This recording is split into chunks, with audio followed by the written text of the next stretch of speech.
from ICID side, I welcome all the participants who have joined this webinar, and I also welcome Mr. Michael Smit and Mr. Geoff Harvey, who are the resource person for this webinar. During this webinar, data on the relative efficiency of a traditional rural catchment and rainwater harvesting based on the similar volume and frequencies of rain will be presented by Mr. Michael Smit. In this context, rainwater harvesting is rainfall captured from the roof of a building. The data suggests that in dry conditions, rainwater harvesting is much more efficient at catching small rain events and storing small amounts of local water than traditional catchments. However, in wet conditions, catchments can catch large rainfall events and store large amounts of water. So this webinar on rainwater harvesting versus traditional catchment storage will be presented by Mr. Michael Smit.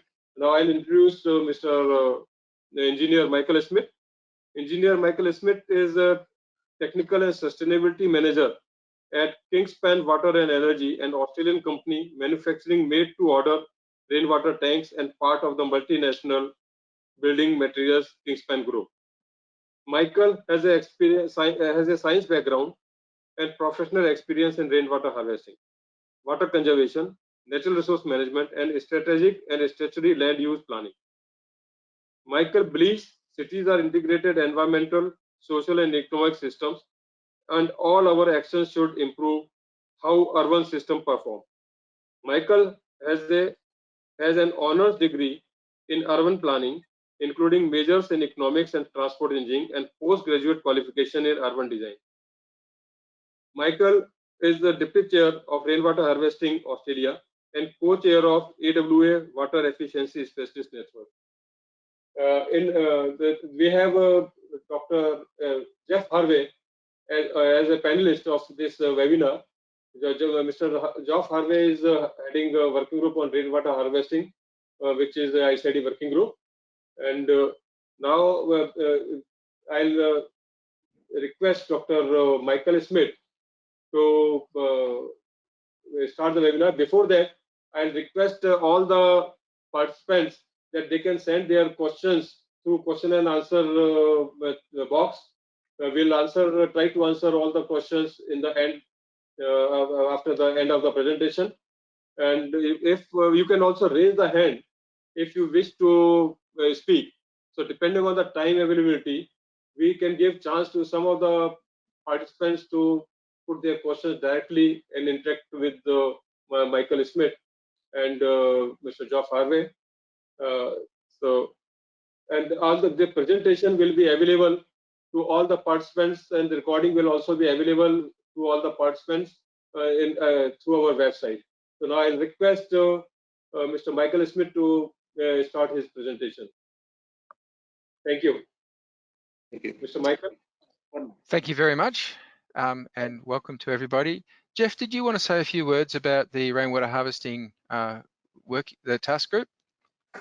Yes, well, before we start with, so my name is Geoff Harvey. I am the chair of the working group on rainwater harvesting, and I work for Irrigation Australia.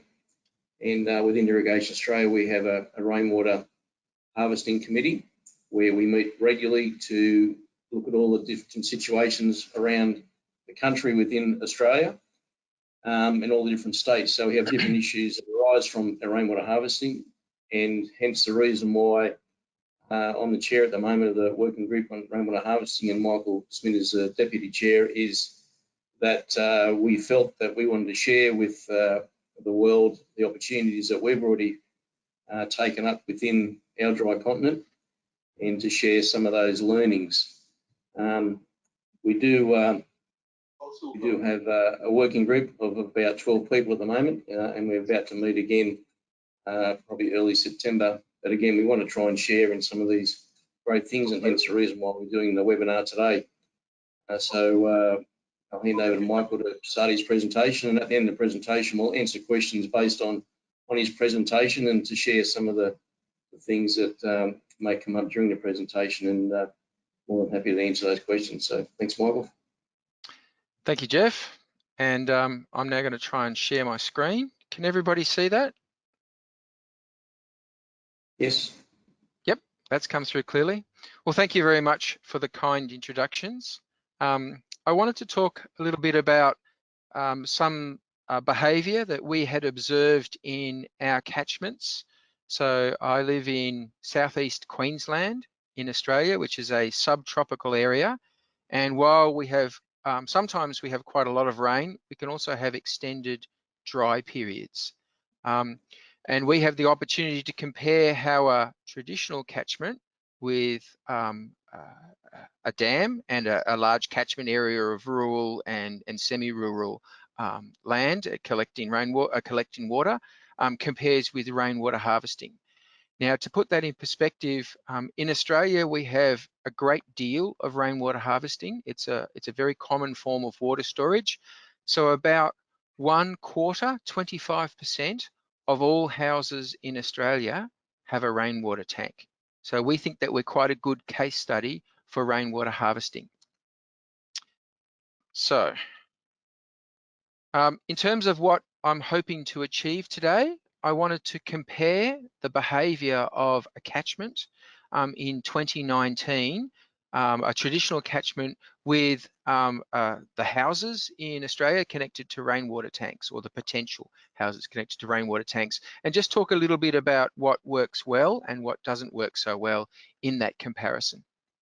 So the conclusion that we found is that in a drought situation, so when we have very low rainfall and low runoff, traditional storages don't work very well. They don't capture the rain that does fall, and they also have quite high evaporation.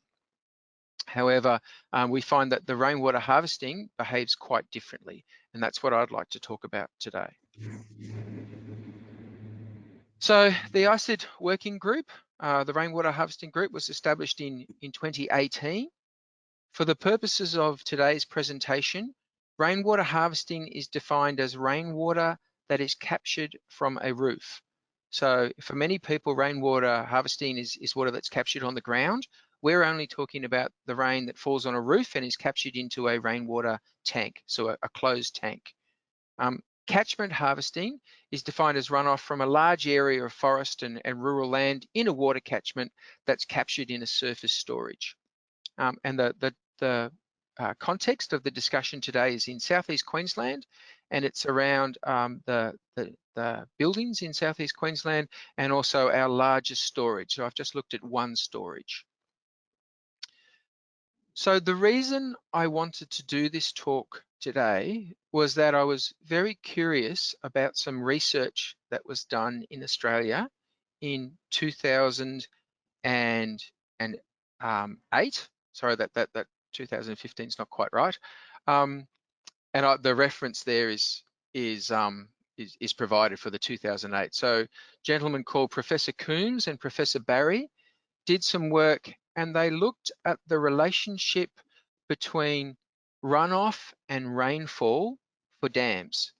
And you'll see in the graph there, and I think you can see my mouse, that one of the things that they found from their studies was that if the rainfall was less than 500 millimeters each year, as a general rule, that there was no runoff at all into the catchment. Whereas, so that's this line here, this is a traditional catchment and runoff into a dam, a surface storage. Whereas this line here is runoff into a rainwater tank from a roof. Now, because a roof in Australia, sorry, have we just lost the presentation there? Yep. Not sure what happened there. I'm trying to share my screen again.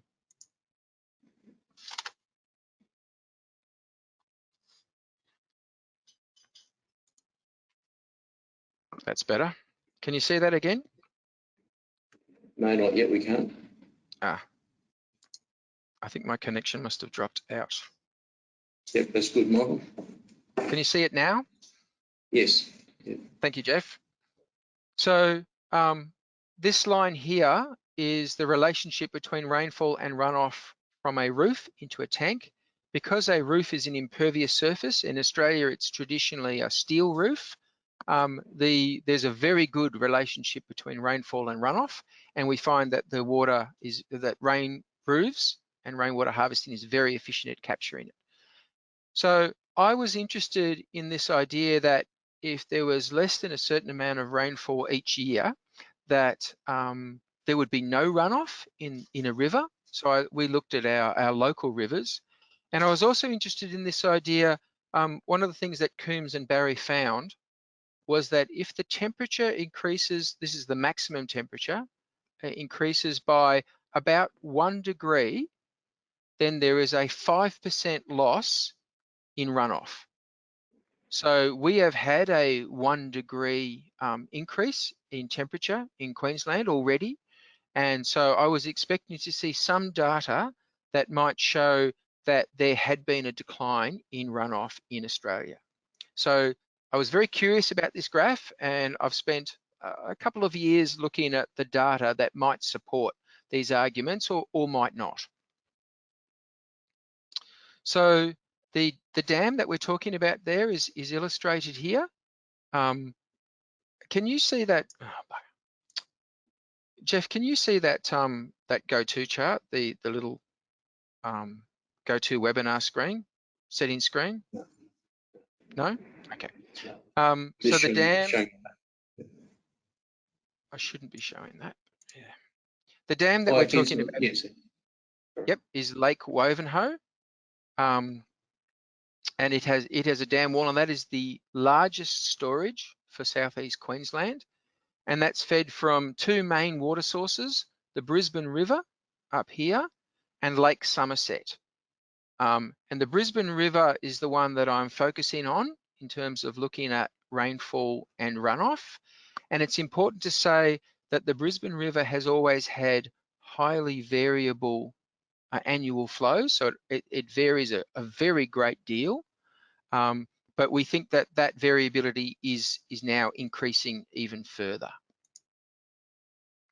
So I'm focusing now on the Brisbane River, and I've taken data from a specific measuring station. And that measuring station, the reason I've chosen it is because it has recorded rainfall and runoff over a very long period of time. So this data set goes back to 1962, which is more than 60 years of data. And over that time, the average annual flow of the river has been 241 billion litres a year. So it's quite a large river, and I'll show you a photo in a moment of the river. However, I went and I specifically looked at the record for the days on which there was zero flow. So that is when there was no flow at all through the meter. So the river had entirely stopped flowing. Now, if you look at this graph, from 1962 to 1969, there were no days of zero flow. So I have to emphasize it's still very variable. There were some days of very small flow, but there was no days of actually zero flow.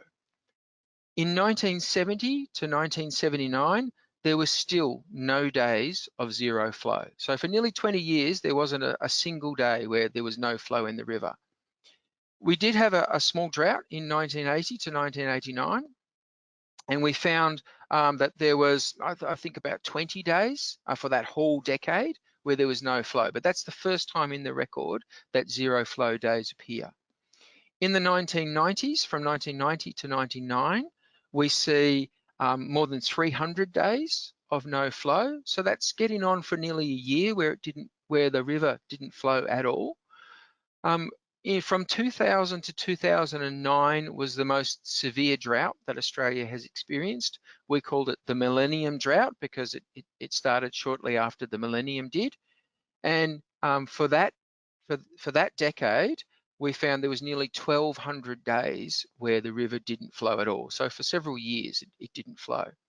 But what we also found is that in the decade from 2010 to 2019, when we had some very, very large floods, historically, very large floods, we found that that pattern hadn't gone away, that we found that there was, there seemed to be a lingering effect from the drought or some other change, which meant that we were still seeing about 500 days a year, 500 days in that decade of no flow, and we're seeing that go on into 2020. So, this photo is a photo of the Brisbane River about 2 kilometres away from the measuring station. And this is a photo of a zero flow situation. So there was no surface flow. There may have been some groundwater flow through the sand there. But if I can just describe the river a little bit, that's one bank of the river, and that's the other bank of the river. And you will notice that there is a small structure here, which is the old bridge, and I'm standing on the new bridge and taking a photo upstream. You can see that there's a bit of ponding. There's still a little water hole under the bridge there. But the actual riverbed itself, you can see that from time to time it has very large flows through it. And as I said, it's very variable. It does have enormous flows from time to time. But you can also see that over the last decade or two, some quite large trees are now growing in the riverbed, which gives you an indication of those periods, those longer periods of low flow or no flow. Now, in terms of why there's been no flow, that's not clear. So I'm not suggesting I understand the reason for that. All I can show from the data is that there has been periods, according to the meter station there, of quite long periods of no flow. Now, that might be due to increasing temperature. It might be due to less rainfall.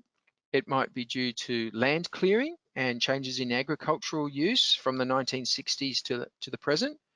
It could be extractions from the river and groundwater underground flows. So if there are a lot of bores in that area, we might find that the groundwater is actually disappearing into farms, etc. And that might be part of the reason for the zero flow.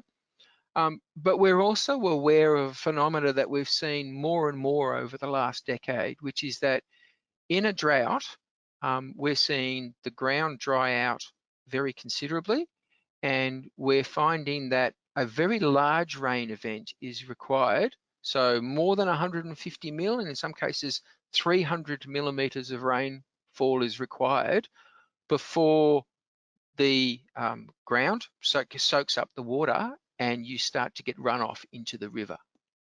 The other issue is that these are remotely monitored data collection stations, so there may be issues with the data from time to time. So there's lots of variability here, but there's also quite a clear pattern.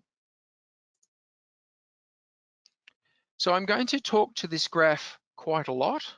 This is a graph from the Queensland government and the measuring station at Gregor's Creek, the Gregor's Creek crossing of the Brisbane River, where the measuring station is. And there are two graphs that we're discussing. The top one is the rainfall on the vertical axis and the months of the year on the horizontal axis. So that's rainfall over time. And you can see this is the year for 2019. And you can see that there was no rain at all for the first month or so of the year. And then there was small rain events over the year up to about 300 millimeters. So that's the whole of 2019, and that's the rainfall in the catchment during this time. Now, the discharge, which is measured in megalitres per day, is in the second graph, and that shows that there was some residual runoff at around about 10, started at 10 megalitres a day, which is very small, and it goes down to 0 early in January. And then despite the 300 millimeters of rain that fell over the year, there was no runoff at all for almost the entire year. So that meant that from the Brisbane River, there was no water flowing into our largest storage reservoir. There was still water flowing in from the other lake, the other catchment that supplies it, and I'll talk a little bit about that more. So the total runoff volume for 2019 was 0.035 gigalitres. So that's 35 megalitres, which you know, in a gigalitre level doesn't score. So that's one, and so I think that might support the Coombs and Barry finding that if there's less than 500 millimetres of rain in a year, that in some rivers you won't have flow at all, and it might also be a function of the increasing temperatures in southeast Queensland.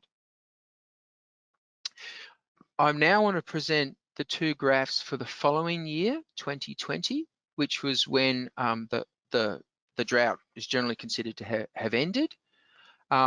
So there was a very large rain event in February, and you can see that there. It was around about 300 millimetres of rain, and it was only in 1 or 2 days. And you can see that there was a response, a very strong response in the catchment. And in fact, in that event, there was nearly 100 gigalitres of runoff generated. And for those of you who like flood data, on one day, the dam collected, or the Brisbane River had a recorded a 34 gigalitre day. So that goes back to that very wide river catchment that I showed you before, and in a big rain event, just how much water can come down in a single day. But the point is that having had a very intense rain event and runoff, despite the fact that over the remainder of 2020, when there was about another 300 millimetres of rain, we continued to not see any runoff in that section of the Brisbane River. So, so despite the fact that it was still raining, the river wasn't running, and so the storage wasn't collecting more water. Okay. So the other thing that I wanted to talk about briefly in terms of the efficiency of storages is the evaporation from the river.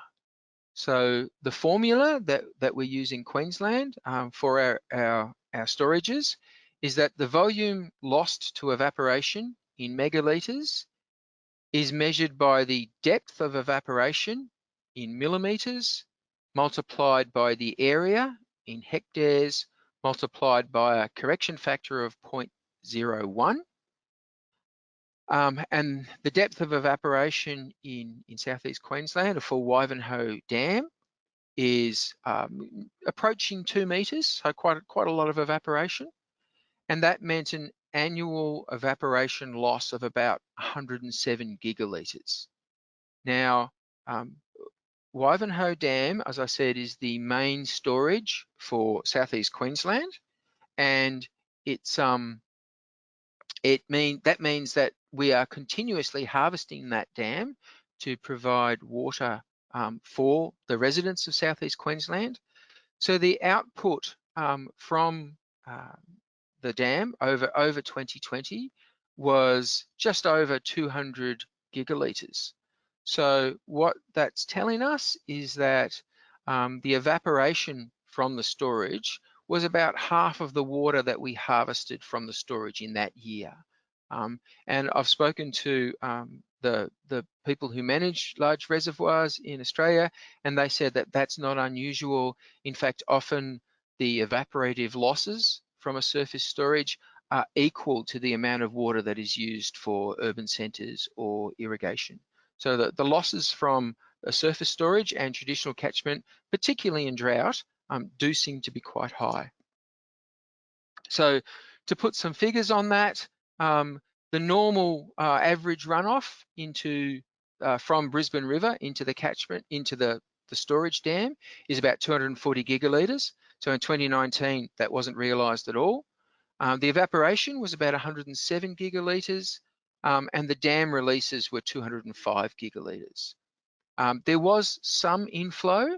So the Somerset Catchment, which is the other catchment that supplies Wivenhoe River, that catchment is much closer to the coast of southeast Queensland, and as a result, it catches more coastal rain. So we're finding that our coastal areas are receiving much more consistent rain. But as we travel west inland, we're finding that it's much drier, and we're not only getting less rainfall, we're getting much less runoff. So according to the official storage data for Wivenhoe in 2019, the storage lost 270 gigalitres of water, which is about a quarter of the storage capacity of the dam. That's a very concerning piece of data for us in southeast Queensland, because the design drought, so the water storage security that we need to achieve, is for a 10-year drought. So if we can have a drought event where we lose 23% of the storage in 1 year, that makes it difficult to say that we have good water security for a 10-year drought. And as you know, droughts vary in intensity. Not all droughts are bad all the time, but over an extended period of time, this is a figure of concern to us. And then I think I said 34 before, but I did want to point out that one thing that dams are very good at, the surface storages, is when there is a 300 mil event in 2 days, then they can capture a great deal of water in a short period of time. So through the measuring station at Greggers Creek, they measured 45 gigalitres in a single day. And that's something that rainwater harvesting can't do, and I'll talk about that a little bit more.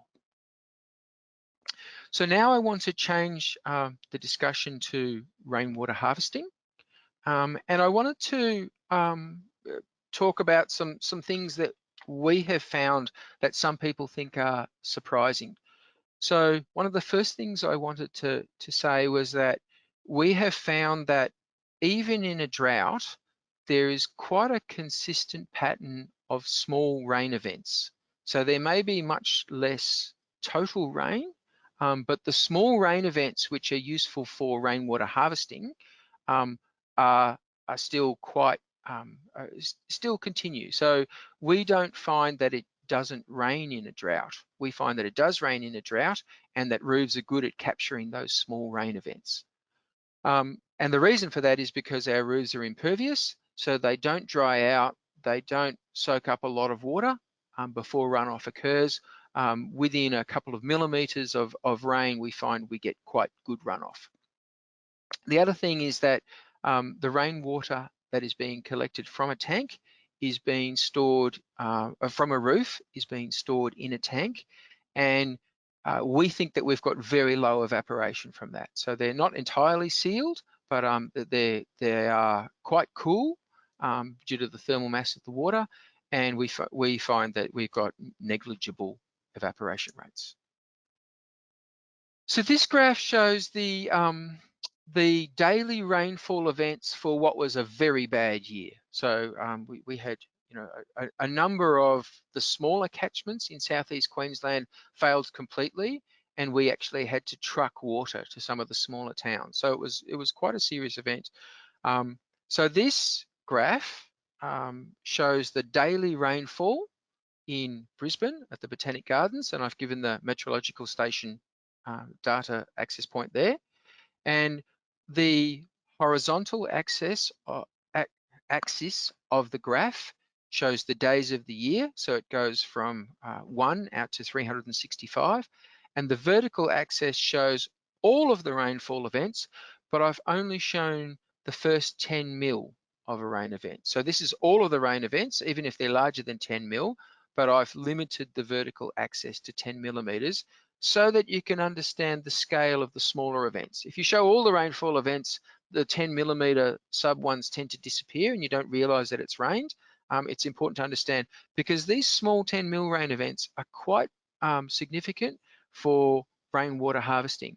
So 10 millimeters represents 10 litres for every square metre of roof area. So if we've got 100 square metres, then that's 1,000 litres from a 10 millimetre event. A fraction less, but you understand. So it's operating at a very different scale, whereas I said before that in a severe drought, the catchment might need 150 millimetres to 300 millimetres of rain before there's any runoff. On a roof, you can get runoff at 1 to 2 millimetres. And so we did a calculation of the potential rain if we had rainwater harvesting on all of the buildings in southeast Queensland, and we found that as a rough figure that a 10 millimetre rain event would represent about 1.2 gigalitres of rainwater harvesting across southeast Queensland. However, a 10 millimetre rain event we found in the catchment doesn't generate any runoff at all. And in fact, we found that there was over 300 mil, as I said before, 300 millimetres of rainfall in 2019, which didn't generate any runoff in the catchment. However, I mentioned before that on larger rain events, rainwater tanks aren't as efficient. So our rainwater tanks might be around 5,000 litres. So from a 100 square metre roof, if we have a rainfall event of over 50 millimetres, then the rainwater tank is full.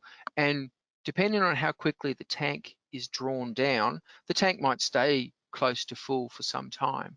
So, so if you get, say, 200 or 300 millimetres of rain in a week, nearly all of that will overflow from the rainwater tank. So, whereas a large catchment can capture those larger rain events. So I mentioned that we did some modelling, and the modelling we did is only an approximation. There are some very good modelers in Australia, but that's a much more advanced piece of analysis to do systems modelling. What we did was we looked at the number of dwellings and dwelling types in each of 5 local government areas in southeast Queensland. So we looked at separate houses and apartments and what we call townhouses, attached dwellings. And we made an estimate of the roof area of each of those. And then we looked at the rainfall data for each week in those local government areas. And we made a calculation of of how much water could have been collected if every dwelling had a rainwater tank. And as I said before, because the tanks are relatively small, we limited them to 5,000 litres. We could only take the first 50 millimetres of rain in a week. So we said you can't capture more than 50 millimetres in a week. And then if some of you are interested, this is part of a LinkedIn post that I've been doing every month for 2 years now, showing the relationship or the relationship between the amount of water that's coming from surface storages in southeast Queensland and the potential rainwater harvesting. And the LinkedIn link is provided on the screen. So that is the modelling, and what we've done, we applied that modelling to the rainfall data for 2019, and we found that we could have captured about 69 gigalitres or 69 billion litres of water in southeast Queensland from rainwater harvesting, even in a very, very bad year. So in terms of the comparison, we're suggesting that for 2019, as a case study in southeast Queensland, the potential rainwater harvesting yield from 307 millimetres of rainfall was 69 gigalitres. And we considered that the evaporation losses would be 0 gigalitres or close to 0 gigalitres. By contrast, we considered that the yield in the Brisbane River from 325 millimetres was 0 gigalitres. So that was actually about 35 megalitres, but that's a fraction. And the evaporation storage losses were about 107 gigalitres. So for 2019, I think we can show that in quite a severe weather event, that rainwater harvesting continued to provide at least some reliable rainwater, reliable water over the year, whereas the Brisbane River traditional catchment was actually losing storage through evaporation. So in terms of the overall presentation, the reason that we think this data is important is because we're predicting long-term declines in both rainfall and runoff in Eastern Australia. So we consider that we might see between 25 and 50% reduction in runoff between now and 2050. And so we need to adapt our water management for drier conditions, and we need to specifically plan for extended long dry periods. What we found from this data is that traditional storages, the traditional way that we manage nearly all of our water in Australia, can be quite inefficient in dry conditions, whereas rainwater harvesting is not the only solution, but we were pleasantly surprised to see how much rainwater could be provided and how the way that rainwater is stored is also not subject to evaporative losses. So those were our findings. We're not saying that they're entirely conclusive. We were curious about an idea and we used a number of data sources to investigate that idea. However, we wouldn't say the conclusions were proven. We would just say that there are some indications that there is a relationship between greater temperatures and less rainfall and zero runoff in some of our rivers, and also that even in a drought, we continue to see rainfall, and that when the urban centres are in a very serious situation, that rainwater can provide, continue to provide reasonably reliable rainfall. Thank you very much for your time. Well, thank you, Engineer Smit, for your very valuable and good presentation and showing comparison of catchment rainwater harvesting as well as rooftop rainwater harvesting for Brisbane as a case study. Thank you very much. We have our president also, Dr. Ragab, and I'll request him to say a few words before we hand over to Mr. Geoff Harvey, and then for question and answer session. Dr. Ragab.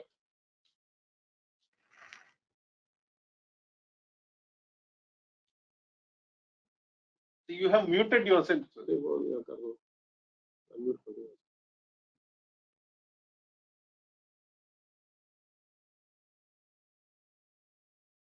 Please unmute yourself, Dr. Ragab. Please unmute yourself. Okay. Now it seems to be okay. Well, first of all, I would like to thank you, Michael and Geoff, really for such a comprehensive description of really the water harvesting. I have been involved in similar work in the UK before, and the last couple of days I have been taking part in a conference organized by the Libya Remote Sensing and Space Science Academy, and the whole actually conference was focused only on water harvesting. So it is really important issue for arid and semi-arid regions, and it is really also important because we are going through more frequent drought than before. You mentioned your drought of 2019. We had it in 2018 in the UK. 2018 was really a very dry year, and we started to look also at how much we harvest water on roofs. And as you said, this is clean water, apart from the very few millimeters that we sometimes have to get rid of them because of the debris and the droppings of birds and so on. So I think that the first few millimeters we exclude them, but the rest really of the water is clean. And most of people, they store them under the ground in the basement. And some they have that also in the garden. And there is now new actually trend that companies now they started to build those reservoirs in the UK. So there's a new industry now having a new market. The work we have done in here in Oxfordshire in the UK, we have been selecting houses with different roofs, from flat roofs to roofs with a different apex, different angle, 22 degrees, 50 degrees, and so on. And we started to compare the rainfall that we measure on flat roof compared to the rainfall we measure on the slope of the roof, because it goes into the water balance, as you rightly shown us. And we found some differences, and we had to do some corrections between the flat roof measurements and the aspect. But as you rightly mentioned, that it is significant amount. Really, you can collect from the roofs. And in 1 year, we got almost like 1,100 millimeters. And we managed to collect from the roofs close to 900 millimeters on some of those roofs. As you rightly said as well, these are materials, they don't soak up, so we don't really lose much. And also the time that the rainfall stands on the roof is minimum, so the evaporation losses is also minimum. And my colleague John Gash applied a model, and his model actually was developed for the Amazon trees interception. And he has been actually adapting that model for urban work, and he assumed the houses standing tall as the trees of the Amazon, and he actually published that paper on hydrological processes. And also the work we done has been also published in 2 papers in the hydrological processes journal. I'm also on LinkedIn, and also you find those papers on ICID, because my CV is on ICID as well. But it is really an important topic, and it is really interesting, and it is the way forward to increase our water supplies. If the world expecting us to increase the food production by 100% from the same amount of water, then we have to look for other water supplies and other water resources, including the rainwater harvesting. So I would like really to thank you for such comprehensive and important topic, and it is really one of the very important issues that we should tackle in ICID and worldwide as well. Thank you very much for such nice presentation. Thank you, Dr. Ragab, and it's very nice to see you again. Yeah, thank you. Thank you, Dr. Ragab, for your valuable session and remarks. Now I request Dr. Geoff Harvey if he wants to say something. After that, we'll take up questions, because we have received a number of questions. So we'll take up those questions. Mr. Geoff. Please unmute yourself.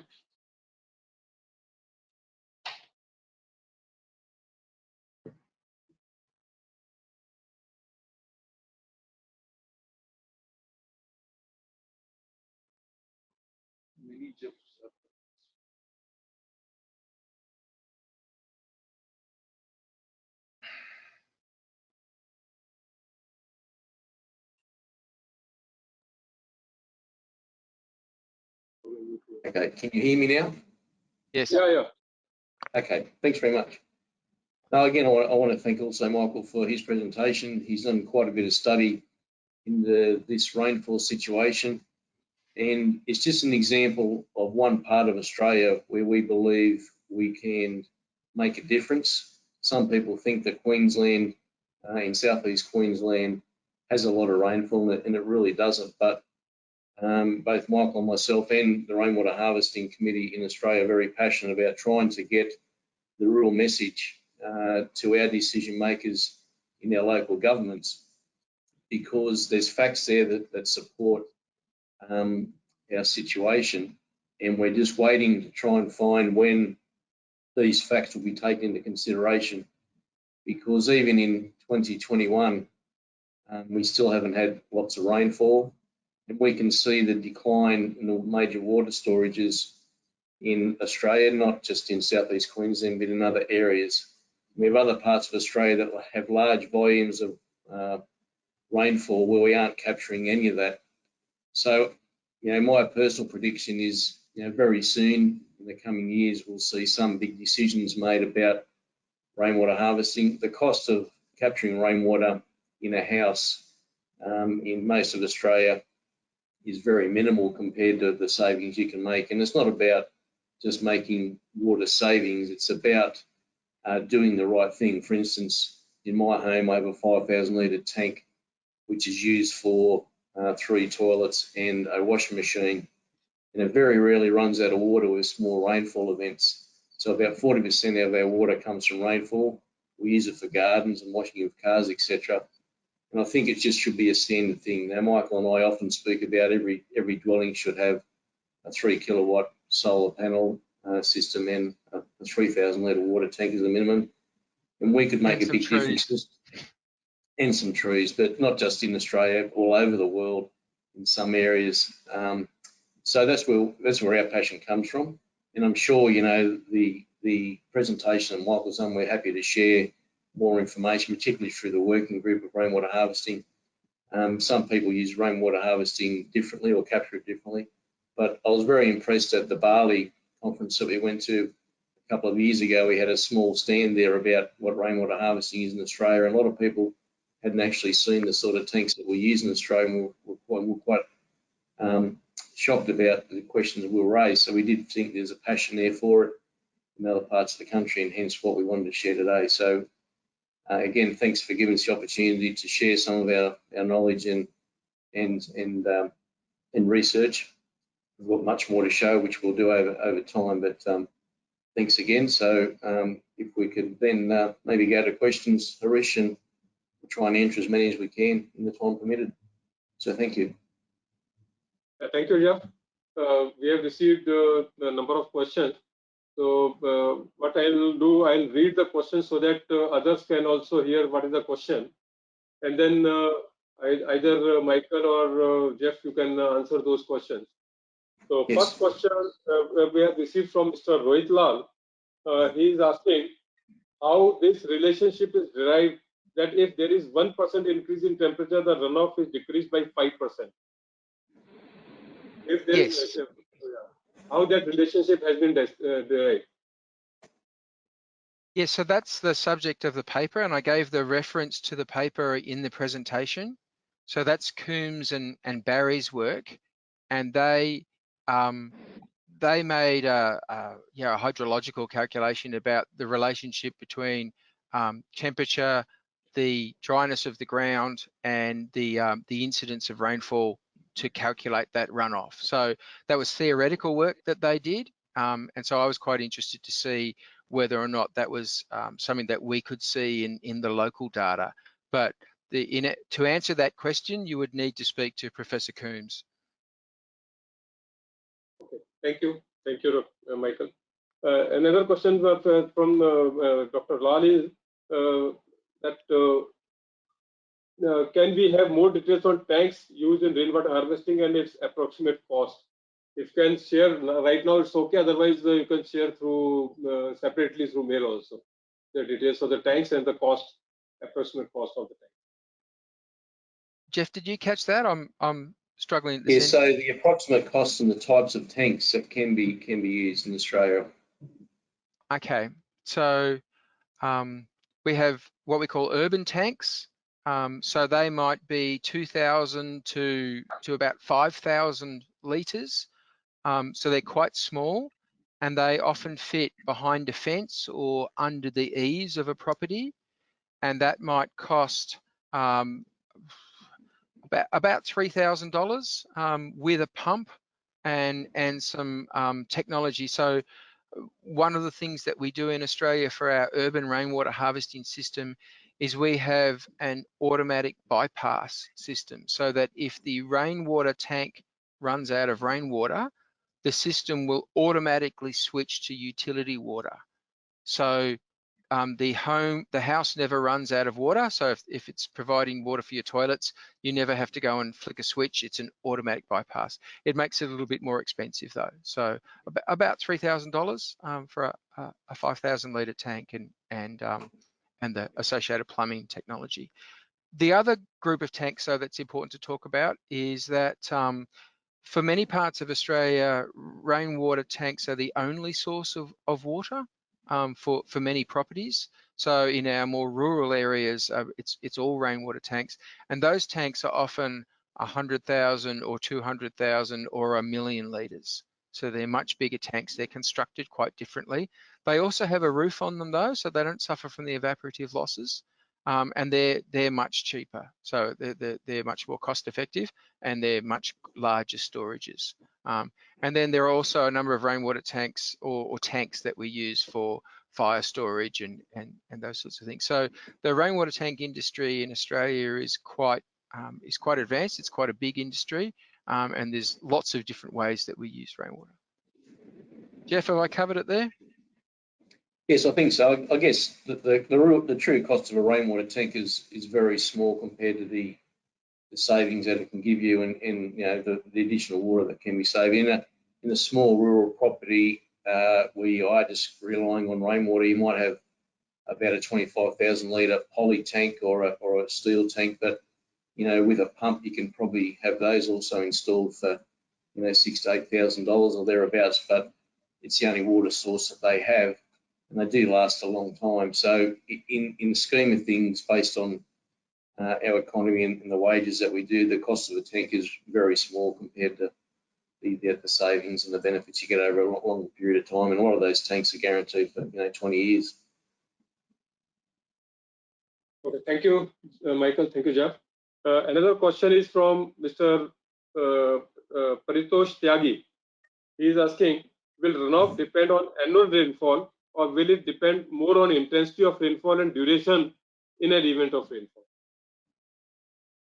Yes, so it actually depends very much on the intensity and the duration and the frequency of the rainfall. So what we believe is that looking at the annual rainfall for an area is very poor quality information to base harvesting estimates on. So because the tank's relatively small, there's a relationship between the water going in from the roof and the water going out for household uses such as toilet flushing and laundry and in the garden. So what's important is those smaller rain events are very important for rainwater harvesting. What the ideal relationship is, lots of small events for rainwater harvesting, whereas lots of small events that are spread out over time. So if it rains every 2 or 3 days, that's kind of perfect for a rainwater tank. Whereas for a traditional catchment, what we're seeing is that you really need a lot of rain in a short period of time if conditions are dry. So, and I think that's probably one of the important things to understand. There is a benefit, I think, if we understand that the two catchments behave very differently and respond to different conditions, so that when you use them together, there's a synergy. You get better results from using both of them than you do from using either one on its own. Thank you, Michael. Then another question is from Mr. Emma Padul. So he's asking that groundwater storage and subsurface dams could be promising during good years of rain with no runoff. What do you think? Subsurface dam or groundwater storage, they can be promising when there is no surface runoff. I'm just not catching it. Sorry. Sorry, Harish. Geoff, can you? So I think it's, did you say will runoff, is it the one there where will runoff depend on annual rainfall, or will it depend on the intensity of rainfall in duration? Or is it about the groundwater flow? So infiltration and long-term groundwater flow? Yeah. Yeah, Geoff, that question has already been answered by Michael. It is another question from Mr. Imam Fadul. So he is asking, groundwater storage or surface dams could be promising during good years of rain with no runoff. What do you think? What is your opinion on that? So it's very important to capture water in the catchment. So we should be trying to slow down the water in the catchment so that we get more infiltration into groundwater, because it's the groundwater that tends to flow into the rivers. So one of the problems I think with that catchment is that it's been, a lot of the trees have been removed and it's quite dry, so that we're not getting good groundwater infiltration, so that we get flash flooding. So, and that's what we saw that one day where there was 45 gigalitres in a single day. So all the water is coming cascading off the floodplain into the river and flowing away. Whereas what should be happening is that more water should be kept in the catchment and in the soil, it should go into groundwater, and then it should be the groundwater that's feeding the river. But we're not seeing that. We're not seeing groundwater feeding the river, and that's a really significant problem. So it's the behaviour of the catchment seems to have changed, and that could be as much to do with land use as it is to do with temperature. But the person who asked the questions made a really important point. What is missing from this analysis is the groundwater analysis. But my point would be that the data suggests that the behaviour of the catchment has changed and the groundwater is not operating as it should be. Okay, thank you, Michael. Another question is from Mr. Ted Cordner. They're saying that any comment on why water utilities are so reluctant to consider rainwater tanks in their assured water supply sums? Why water utilities are not going for this rainwater harvesting in their assured water supply? Sorry, I'm afraid we don't have a terrific line, and I was hoping I could fix it with the headphones. So yep. You can see the question also in your question answer. No, I can't. Let me try and do that. Please expand the question. Expand the question box. You can see the question also there. Otherwise, I'll read it again. Mr. Ted Cordner is asking why water utilities are so reluctant to consider rainwater tanks in their assured water supply program.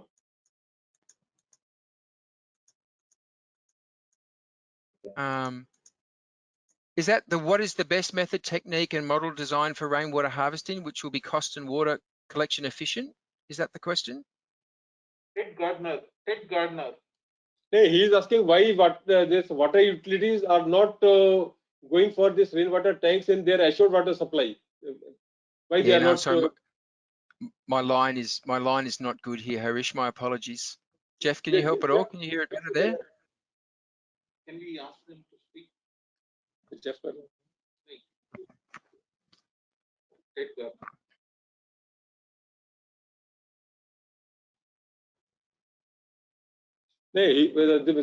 Ted is saying that why water utilities are not going for this rainwater tanks as an assured water supply program. Why they are reluctant for that? Ted, can you please unmute yourself, please, so that you can speak to him? Yeah, I'm just trying to find the question. Yeah, I can't hear it either. We're just trying to dig through and get the question out.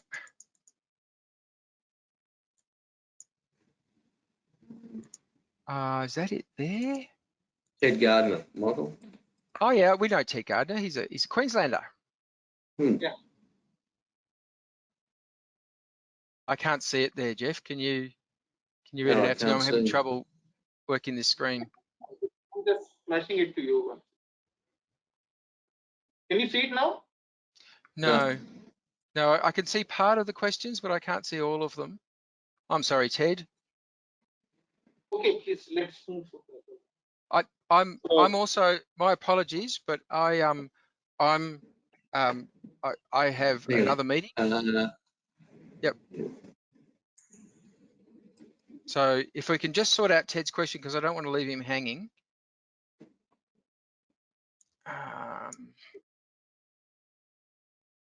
Then what we can do, we can give chance to Mr. Rakesh Khare.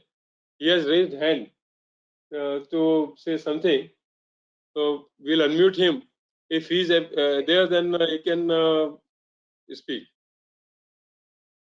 Mr. Rakesh Khare, you can unmute yourself.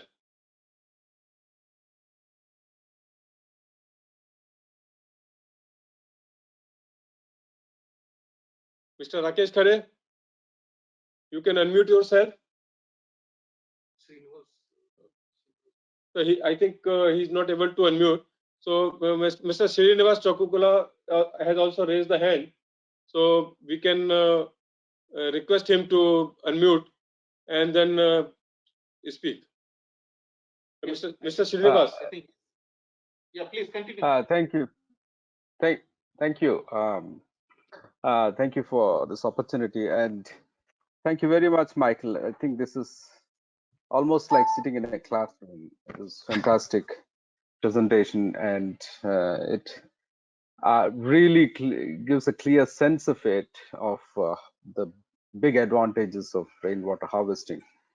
And I constantly reminded about it that it is quite contingent upon this ability to have, or this ability, or otherwise the extent to which we can have these rainwater harvesting structures, and also to address essentially urban drinking water security, if I understand right. And if I extend it further, and I'm wondering if it is a fair comparison between surface storage structures, which are often designed as multi-purpose projects, addressing agricultural development and besides drinking water security and rainwater harvesting. I mean, I think I know you are aware of it, but I just wanted to get your thoughts on qualifying this presentation to locate it in the right place about addressing urban drinking water security essentially. And maybe it is possible in Australia that it also addresses rural drinking water security, but I'm not sure if it is possible in conditions like India. But I just wanted to sort of you to sort of reflect on the comparison between surface storage structures vis-a-vis the rainwater harvesting. Thank you. Yeah, so I think you're saying that there's a variety of reasons that you might have a surface water storage. So, and that's a good example because one of the reasons why Ivanhoe is there is that is for flood protection. So that's one of the reasons they've chosen that location, and also that reflects in the configuration of the dam. So it's quite a shallow dam. So it does have a high evaporation rate compared to volume. So I think that's correct, that there are lots of reasons why you might have a dam, not just as a water storage and water security form. However, in southeast Queensland, Ivanhoe Dam is a major part of our water security. So when we talk about water security, we're focused on not just Ivanhoe, but a collection of I think nearly 20 dams, but Ivanhoe is the largest of them. And there's a strong public awareness of the importance of Ivanhoe for water security. But I take your point that it's not always a fair comparison between rainwater harvesting and surface storage. And one of the things I'm very conscious of from our work is that the water situation is different everywhere. So everyone has their own story around water and their own particular issues that they need to address. So I'm certainly not suggesting that it's a one solution will meet everybody's needs. What I thought was interesting here was that the idea that it does rain in a drought and that rainwater harvesting continues to work, because it's one of the comments that we get when we talk about rainwater harvesting, that there's not much point having a rainwater tank because everyone knows it doesn't rain in a drought. And we thought it was useful to point out that it does. Does that help? Thank you, Michael. There is another question from Mr. Salim that what is the best method of the techniques and model design for rainwater harvesting, which will be cost and water cost effective? Yeah, so that's a really good question, because what we find is that there aren't the design is really important, and the design is really important for a couple of reasons. One is the yield, but the other is also the quality of the water. So some relatively simple design features can improve or maintain the quality of the water, because as Dr. Ragab said, it's quite clean, but you can make some design changes, which means that it's more reliably clean. So it's important, for instance, to keep things like mosquitoes out and keep vermin out, etc. So you need some netting, and also the idea of a first flush. And what we find is really important is what we call a leaf diverter, or a rain head, which takes the water from the gutter and it screens out the larger leaves and organic matter before it goes into the tank. So you don't have the organic matter going down into the tank. And we find that makes a really big difference. So in Australia, and we think it works well for Australian conditions, the rainwater harvesting Australia on our website has a design specification where we've made some recommendations about rainwater harvesting. So not just the tank, but also the way the roof is managed, the way the gutters are managed, first flush, the leaf diverters that I mentioned, pumps, and the bypass. So we think it's important to look at the whole rainwater harvesting system. But thank you for asking that question, because yeah, the design is really important. Thank you, Michael. This is the last question for Dr. Ragab. How has legislation and policy affected the use of rainwater tanks in the UK? And are there any incentives for public or the business to install one? Dr. Ragab. Well, I think there is really well, there are no really restrictions. I would say there is no really law for allowing people to use the rainfall, but there is no restrictions. And in the 2018, we had a severe drought, and was almost very close to the famous drought of 1976, which actually was drought all over Europe, including the UK. And a lot of people actually they managed to use solar panels on the roofs, and actually they harvest also the water, and they started to pump that water from the basement to the toilets and to the garage and so on, and to use that. So a lot of people actually they said that they can get a good return of the cost within 5 years. And I have been working with stakeholders. I had a large project based on drought studies in the UK, and one of the lady who is a stakeholder at the same time, she actually showed a nice video of her own house where she was harvesting the water from the roofs, and she got the solar panel to provide her with lights and the power for the pump and so on. And she had allotment even at the back of the house where she can grow her vegetables and salads and tomato, cucumber, and whatever have you. And it seems to be a way really that I see now garden centers in the UK. They sell a lot more now water buds. So some people now they started, and instead of going for a large structures, they buy that PVC or plastic containers, different sizes and so on, and they adapt the gutters so the gutters can feed into those buds with a simple really connection. So there is a good market now in the UK, and the government is encouraging people to use that water because it is really clean water, and the evaporation is minimum because the water doesn't stay on most of the roofs, as most of the roofs here are not flat. So there is no chance for water to be standing there on slopy roof. So there are schools now and public buildings. They started now to collect that at a larger scale, and most of the urinals in boys' schools are actually flushed by this water harvested from the roofs. So there is a lot of use now and a lot of awareness about the importance of using that resource, and it also it reduces the drainage volume. So also the water companies here are quite happy with people harvesting water because they have less water to worry about as a drainage water to be treated before they are disposed of. So there is another benefit actually from using roof water. You minimize the urban drainage volume as well. So there are a lot of benefits really from harvesting this water. And I have a neighbor here who's also using that water butt. She bought it from the garden center.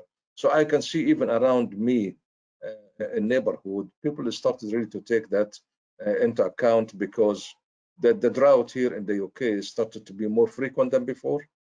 And we had 2003.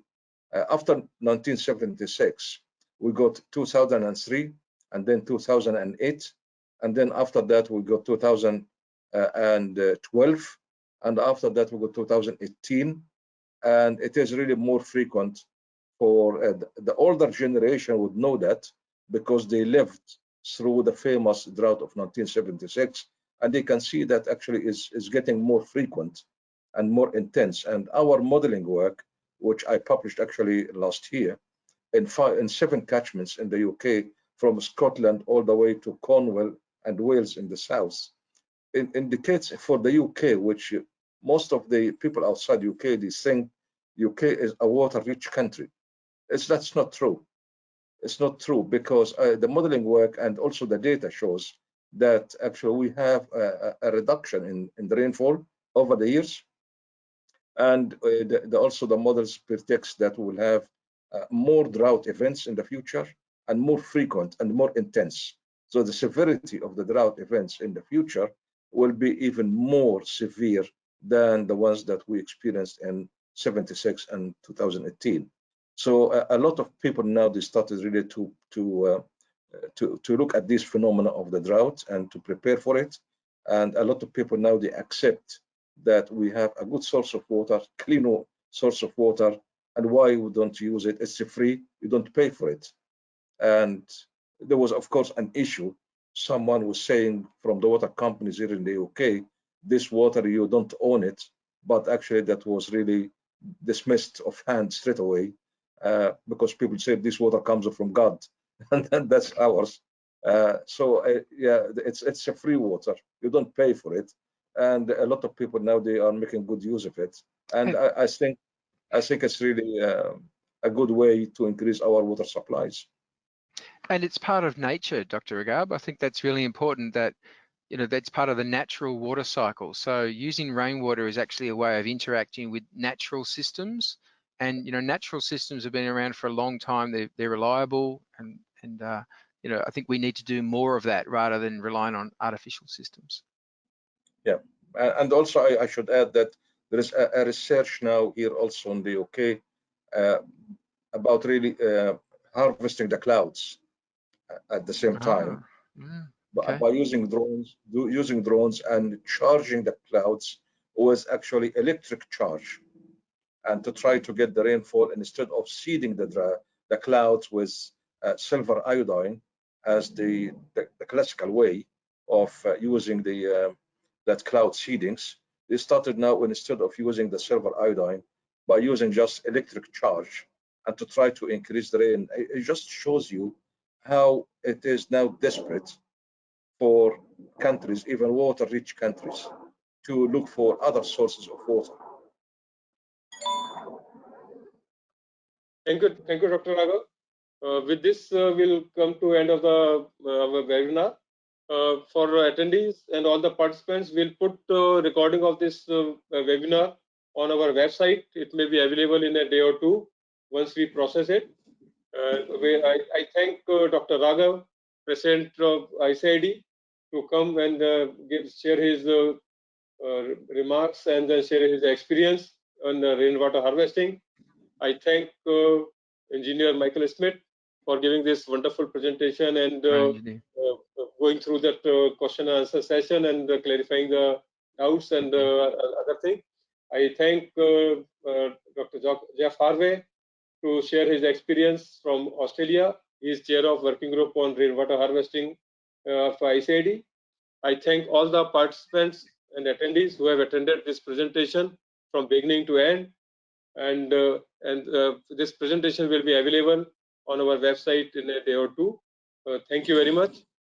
Thank you once all, and please join our future webinar also. Thank you very much. Bye. Thank you. Thanks very much, everybody. Thank you. Okay. Thank you very much. Thank you. Thank you, Dr. Thank you.